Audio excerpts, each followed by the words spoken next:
હાલે હવામાન પલટાયું છે અને વાદળછાયા વાતાવરણ વચ્ચે ગરમીનો પારો નીચે ઉતર્યો છે, ત્યારે કેરીના પાક પર પણ તેની અસર પહોંચી છે. જોઈએ એક અહેવાલ.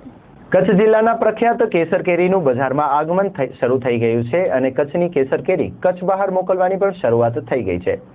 જિલ્લા બાગાયત અધિકારી શ્રી કામાણીના જણાવ્યા પ્રમાણે દર વર્ષે દેશના અન્ય વિસ્તારોની કેસર કેરી કરતા કચ્છ જિલ્લાની કેસર કેરીનું આગમન થોડું મોડું થતું હોય છે.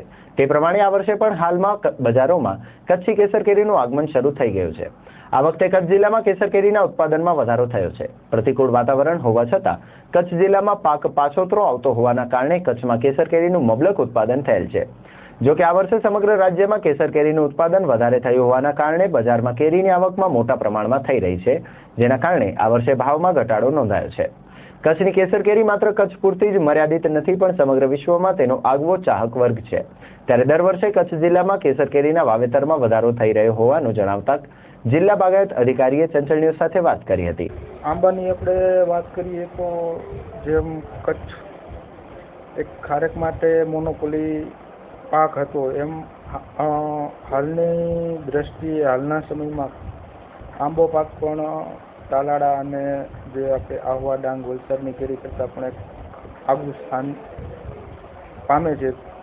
આજે દેશમાં અન્ય રાજ્યોમાં અને દેશમાં નહીં પણ વિદેશમાં પણ આપણા કચ્છની કેરીની મીઠાશ, એની ગુણવત્તા, એનો જે પલ્પ છે એના હિસાબે એક આગવું સ્થાન ધરાવે છે. આંબાની વાત કરીએ તો આપણે કચ્છ જિલ્લામાં કેસર આંબાનું વાવેતર સૌથી વધારે છે.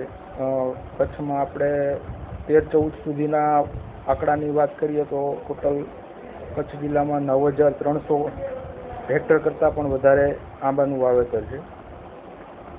આંબાનું ઉત્પાદનની દ્રષ્ટિએ પણ કચ્છમાં 6-7 ટન ઉત્પાદન પ્રતિ એકરે મળે છે અને આ વર્ષમાં થોડુંક હવામાન અને એના હિસાબે આપણે અન્ય જિલ્લાઓમાં કેસર થતા જિલ્લાઓમાં આપણે 15-20 દિવસ લેટ હોય છે. જનરલી મોટાભાગે તાલાળાની આ ગીરની કેરીનો પાક પૂર્ણ થયા પછી આપણી કેસર કેરી ચાલુ થતી હોય છે. હાલમાં જૂનાગઢની ગીરની જે કેસર કેરી છે પૂર્ણ થવાને આરે છે, ત્યારે આપણી કેરી છેલ્લા 8-10 દિવસથી આ સ્ટાર્ટ થઈ છે. આ વખતે સરેરાશ ઉત્પાદનની વાત કરીએ તો ખાસ કરીને અંજારમાં ખેડોઈ બેલ્ટ છે, માંડવીમાં ગઢસીસા, દેવપર, વરજડી, મહુ એ બેલ્ટ છે. નખત્રાણાની વાત કરીએ તો ખીરસરા, સુપર, વેસલપર, જીયાપર એ પણ બેલ્ટ છે.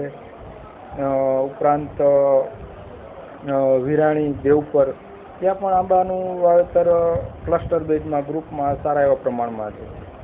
આ વખતે ફ્લાવરિંગ અને હવામાન પ્રતિકૂળતા હોવાથી ઉત્પાદનમાં ખેડૂતોનો સારો એવો ઉત્પાદન મળી રહ્યું છે. ગત વર્ષની સરખામણીમાં ભાવ થોડો મારી દ્રષ્ટિએ થોડો ઓછો છે. જનરલી હોલસેલ ભાવ માર્કેટમાં એપીએમસી માર્કેટોમાં 18થી માંડીને 30 રૂપિયા સુધી મળે છે. એવરેજ ભાવ 25-27 રૂપિયા કેસર કેરીનો ભાવ ચાલે છે.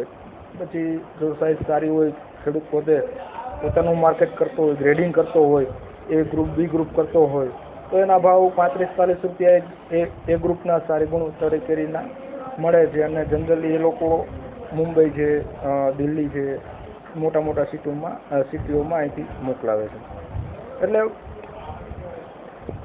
આંબાની વાત જ્યારે આવે છે ત્યારે અત્યારે લોકો આપણી કચ્છના આંબા સૌ 3 બોક્સ પડેલા હોય, તાલાળાનું એક પડેલું હોય, એક વલસાડ આહવા ડાંગનું પડેલું હોય અને કચ્છનું પડેલું હોય, તો લોકોમાં પણ આજે કચ્છની કેસર કેરી ખાવા એ એક પ્રાથમિકતા છે.